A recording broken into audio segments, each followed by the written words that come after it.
Hi guys, तो कैसे हो आप लोग। मैं हूँ आपका दोस्त Sarvesh and welcome to interesting knowledge. और दोस्तों, आज हम जानने वाले हैं different types of transmissions. Purely transmission के ऊपर ये वीडियो होने वाला है। अब हम बात करते हैं मैनुअल ट्रांसमिशन के बारे में, लेकिन पहले ये समझते हैं कि किसी भी व्हीकल में ट्रांसमिशन दिया क्यों जाता है, गियर बॉक्स दिया क्यों जाता है। अब मान लीजिए आप कार ड्राइव कर रहे हो 20 किलोमीटर पर आवर की स्पीड से, तो तब आपका आरपीएम 1500 से 2000 आरपीएम के बीच में होगा। और यही आप कार ड्राइव अगर करोगे 40 की स्पीड पे, तो आपका आरपीएम कुछ होगा 3 या 4000 आरपीएम।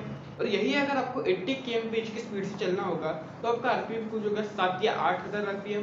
और यही अगर आपको 100 की स्पीड पे चलना होगा, तो आपका आरपीएम कुछ होगा 10 या 11000 आरपीएम। अब जितने भी कार्स मार्केट में अवेलेबल है, उनका आरपीएम 6 से 8000 मैक्स जाता है, एक्सेप्ट द सुपर कार्स। अब अगर ज्यादा आरपीएम पे वो गाड़ियाँ चलेगी, तो ऑफकोर्स ही बात है, वो फ्यूल ज्यादा कंज्यूम करेंगी। सेकंड थिंग, उनकी मेंटेनेंस जो है वो बहुत ज्यादा बढ़ जाएगी। और थर्ड थिंग, उनकी लाइफ जो है वो कम हो जाएगी। मान लीजिए अगर आपका इंजन 1000 आरपीएम पे चल रहा है, तो कुछ इस तरीके से चलेगा। 2000 पे चल रहा है तो कुछ इस तरीके से चलेगा। अगर 10000 आरपीएम पे चल रहा है, तो वो ज्यादा स्पीड से वो मूव करेगा, तो गाड़ी की लाइफ बहुत ज्यादा डिक्रीज हो जाएगी और आपकी मेंटेनेंस कॉस्ट जो है वो बहुत ज्यादा बढ़ जाएगी। इसलिए कार में गियर बॉक्स दिया हुआ है, जो कि आपके कार को या फिर बाइक को मैकेनिकल एडवांटेज देता है। मान लीजिए आप अगर 20 की स्पीड पे 2000 आरपीएम पे हो इन फर्स्ट गियर, तो मान लीजिए आपने अगर हायर गियर लगाया, मतलब आपने अगर सेकंड गियर लगाया, तो आपकी कार होगी 40 की स्पीड पे एट 2000 आरपीएम। और यही अगर आपने सिक्स्थ गियर लगाया, तो एट 2000 आरपीएम आपकी गाड़ी जो है वो 80 टू 100 की स्पीड पे पहुंच जाएगी। तो गियर बॉक्स जो है वो आपकी गाड़ी को एक मैकेनिकल एडवांटेज देता है। इससे होता क्या है, आपका इंजन जो है वो फ्यूल ज्यादा कंज्यूम नहीं करता है और अपेरेंटली आपका माइलेज जो है वो बढ़ जाता है। अब बात करते हैं हम मैनुअल गियर बॉक्स की। मैनुअल गियर बॉक्स में होता क्या है, एक क्लच होता है, एक ब्रेक होता है और एक एक्सीलरेटर होता है और एक शिफ्टर होता है। आपने क्लच दबाया, आपने शिफ्टर जो है वो फर्स्ट गियर में डाला, आपकी गाड़ी आगे चल रही है। तो इसमें होता क्या है, सब कंट्रोल जो है वो ड्राइवर के हाथ में होता है। इसका एडवांटेज क्या है, सबसे पहले तो ये बहुत ज्यादा रिलायबल है। सेकंड थिंग जो है वो इसकी मेंटेनेंस कॉस्ट जो है वो बहुत मिनिमम है। मतलब जितने भी ट्रांसमिशन है उन सभी में से सबसे कम कॉस्ट इसकी ही है। Third is the cost of building. इस गियर बॉक्स को बनाने की जो प्राइस रहती है वो बहुत कम होती है। एंड फोर्थ थिंग, इसमें आपको माइलेज बहुत ज्यादा मिलती है। मतलब आप जितने भी ट्रांसमिशन देखोगे उन सभी में से सबसे ज्यादा माइलेज आपको इसी गियर बॉक्स में मिलेगी, क्योंकि सब चीज आपके हाथ में है। आपको अगर माइलेज बढ़ाना है तो आप बढ़ा भी सकते हो, आपको अगर घटाना है तो घटा भी सकते हो। मतलब सब चीजें जो है वो आपके हाथ में है। आपने अगर लेट गियर शिफ्ट किए 6 या 7000 आरपीएम पे अगर आपने गियर शिफ्ट किए, तो आपकी माइलेज जो है वो बहुत कम हो जाएगी। और यही अगर आपने 1500 या फिर 2000 आरपीएम पे गाड़ी चलने दी, आपकी माइलेज जो है वो बढ़ जाएगी। इससे होता क्या है, ड्राइवर जो है वो एंगेज रहता है। क्लच दबाना है, गियर शिफ्ट करना है, एक्सीलेटर पे ध्यान देना है, ब्रेक पे ध्यान देना है, स्टीयरिंग पे ध्यान देना है, तो जो ड्राइवर होता है वो एंगेज होता है। अब बारी आती है the newest transmissions of the all, IMT के बारे में इन इंडिया। आईएमटी बेसिकली होता क्या है, इंटेलिजेंट मैनुअल ट्रांसमिशन। इसमें होता क्या है, इसमें आपको मैनुअल की तरह ही एक गियर लीवर मिलता है, सिर्फ चेंज ये है कि इसमें क्लच नहीं होता है। अब इससे होता क्या है, जो आपको मैनुअल ट्रांसमिशन की जो फील चाहिए होती है वो भी आपको मिलता है। जो क्लच दबाने की जो हेडेक होती है, इससे आपको छुटकारा मिलता है। तो ये वर्क कैसे करता है ये हम समझते हैं। एक सेंसर होता है जो कि गियर लीवर में प्रेजेंट होता है। तो जब आप गियर खींचते हो फर्स्ट गियर में डालने के लिए या फिर सेकंड गियर में डालने के लिए, तो सेंसर जो है वो क्लच को एंगेज या फिर डिसएंगेज करता है। मतलब जब आप गियर लीवर को पुल करते हो, तो वो सेंसर जो है वो ऑटोमेटिकली क्लच को एंगेज कर देगा। और जब आप गियर लीवर को छोड़ते हो, तब वो सेंसर ऑटोमेटिकली क्लच को डिसएंगेज कर देगा। तो ये जो ट्रांसमिशन है ये सेमी ऑटोमेटिक ट्रांसमिशन में आता है, या फिर जो एएमटी ट्रांसमिशन जो है वो भी सेमी ऑटोमेटिक ट्रांसमिशन में आता है। अब बात करते हैं एएमटी के बारे में, ऑटोमेटेड मैनुअल ट्रांसमिशन। समझ लीजिए एक मैनुअल ट्रांसमिशन है और उस मैनुअल ट्रांसमिशन का एक छोटा सा दिमाग दे दिया है कि इस आरपीएम पे आपको गियर शिफ्ट करना है, या फिर आप अगर एक्सीलेटर पे इतना प्रेस करते हो तो आपको इस गियर में जाना है एट दिस सर्टेन स्पीड, या फिर आप अगर इस स्पीड में हो तो आपको इस गियर में जाना है। और ऐसे बहुत सारे कोडिंग जो है वो उस दिमाग को पहले से ही सिखाई गई है और वो गियर शिफ्ट करता है। इसमें जो एक्चुएटर भी होते हैं, पहला एक्चुएटर जो है वो गियर शिफ्ट करता है और जो सेकंड एक्चुएटर जो होता है वो क्लच एंगेज या फिर डिसएंगेज करता है।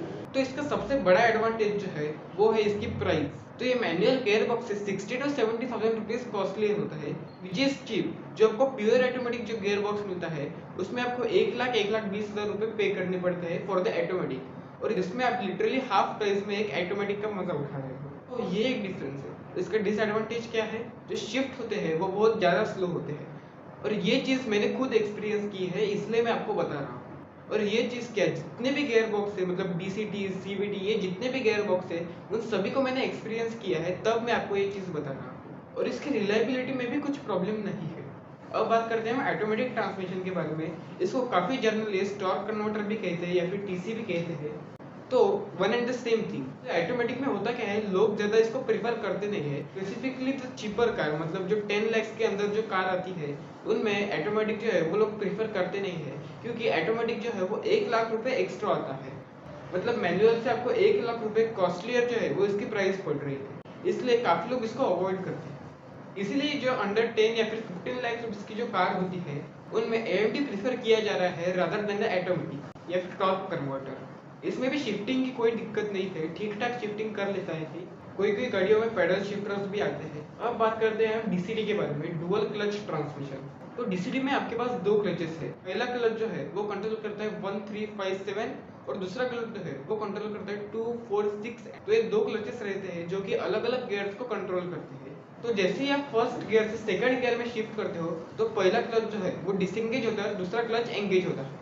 तो इससे होता क्या है, जो शिफ्टिंग टाइम जो रहता है वो बहुत ज़्यादा कम हो जाता है, क्योंकि पहले के बाद सीधे दूसरा एंगेज हो रहा है। तो इससे शिफ्टिंग टाइम जो है वो बहुत ज़्यादा कम हो जाता है। जो आपकी ड्राइविंग की फील होती है वो बहुत ज़्यादा इनहेंस हो जाती है, आपको चलाने में गाड़ी मज़ा आता है।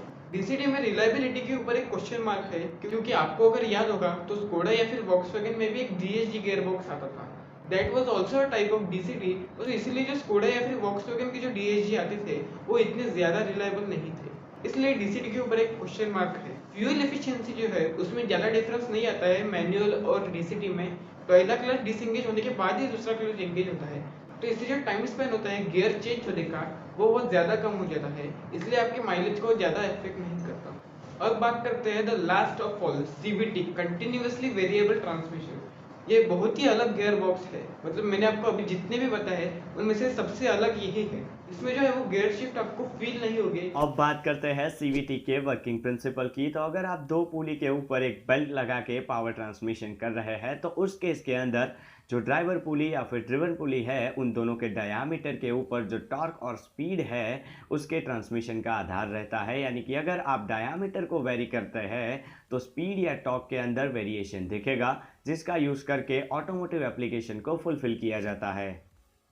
तो अब बात करते हैं CVT के कंस्ट्रक्शन की। तो इनपुट शाफ्ट के ऊपर 2 पुली होती है। पहली होती है फिक्स पुली, दूसरी होती है movable pulley. Same output shaft के ऊपर भी 2 पुली दी जाएगी, पहली होगी फिक्स पुली, दूसरी होगी मूवेबल पुली। अब इनपुट शाफ्ट और आउटपुट शाफ्ट की जो मूवेबल पुली है उन दोनों के अंदर एक हाइड्रोलिक मैकेनिज्म दिया जाएगा, जिसकी मदद से उन दोनों पुली को आप आगे या पीछे कोई भी डायरेक्शन के अंदर मूव करवा सकते हैं।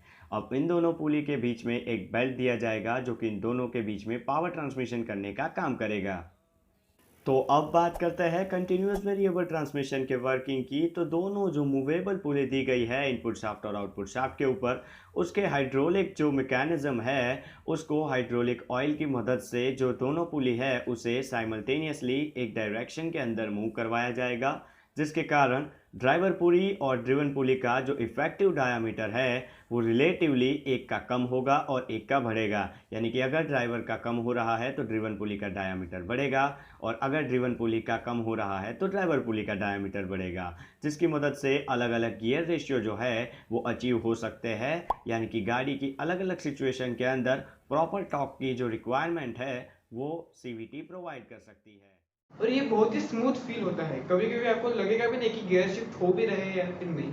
Honda city is a clear example of that. CVT में एक प्रॉब्लम है कि भले थोड़ा आपको बाद में लगेगा, लेकिन उसमें जो पिकअप है वो बहुत ही अच्छा मिल जाता है। लेकिन उसमें दिक्कत ये है कि जैसे आप हार्ड एक्सीलेटर को प्रेस करते हो वैसे ही वो जो है वो बहुत ज़्यादा रेड लाइन होता है, और उसके वजह से आपका जो माइलेज है वो अफेक्ट होता है। Hyundai का जो iVT आता है that is also type of CVT। और अगर वीडियो पसंद आया हो तो लाइक करना, मुझे आपका फीडबैक ज़रूर देना, क्योंकि जो पिछले वाला जो वीडियो था इंजन के बारे में उसमें मुझे ज़्यादा फीडबैक नहीं आए थे। तो मुझे समझना चाहिए कि आपको किस तरह के कंटेंट जो है वो अच्छे लगते हैं, या फिर मैं जो कंटेंट बनाता हूँ वो अच्छे हैं या फिर बुरे। So please give me feedback. Channel पे नया हो तो सब्सक्राइब करना, और मैं मिलता हूँ आप लोगों से अगले संडे शाम 7 बजे। तब तक के लिए जय हिंद।